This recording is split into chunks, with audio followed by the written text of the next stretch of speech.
உனக்கு ஏன் நிம்மதி இல்லை தெரியுமா? உன் வாய் தான் உனக்கு எதிரி. சந்தோஷமா வாழணும்னா இந்த 5 விஷயத்த வெளியே சொல்லவே கூடாது. அதுவும் 5வது மிகவும் முக்கியம். ஒன்று, உன் வருமானம். உன்கிட்ட காசு இருக்குன்னு தெரிந்தா கடன் கேட்க 2 பேர் வருவாங்க, ஆனால் கண்ணு வைக்க 100 பேர் வருவாங்க. அதனால சுகமா இருக்கணும்னா உன் வாய் மூடியே இருக்கும். 2, உன் அடுத்த திட்டத்தை வெளியே சொல்லாதே.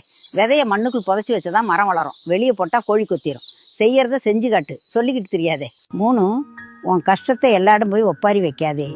பாதி பேருக்கு அதை பத்தி கவலையே இல்லை, மீதி பேருக்கு உன் கஷ்டம் ஒரு என்டர்டெயின்மெண்ட். 4, வீட்டில் நடக்கிற புருஷன் பொண்டாட்டி சண்டையை வெளியே சொல்லாதே. நாளைக்கு நீங்கள் சேர்ந்துப்பீங்க, ஆனால் ஊர் உங்களை கேவலமாக தான் பார்க்கும். 5, உன்னை பிடிக்காதவங்களுக்கு விளக்கம் கொடுக்காதே. கழுதக்கிட்ட கணக்கு பாடம் எடுக்க முடியுமா? முடியாதுல்ல. அதனால நேரத்தை வீணாக்காதே. மௌனம் சாதுவோட குணம் மட்டும் இல்லை, சாதிக்கிறவனோட ஆயுதம்.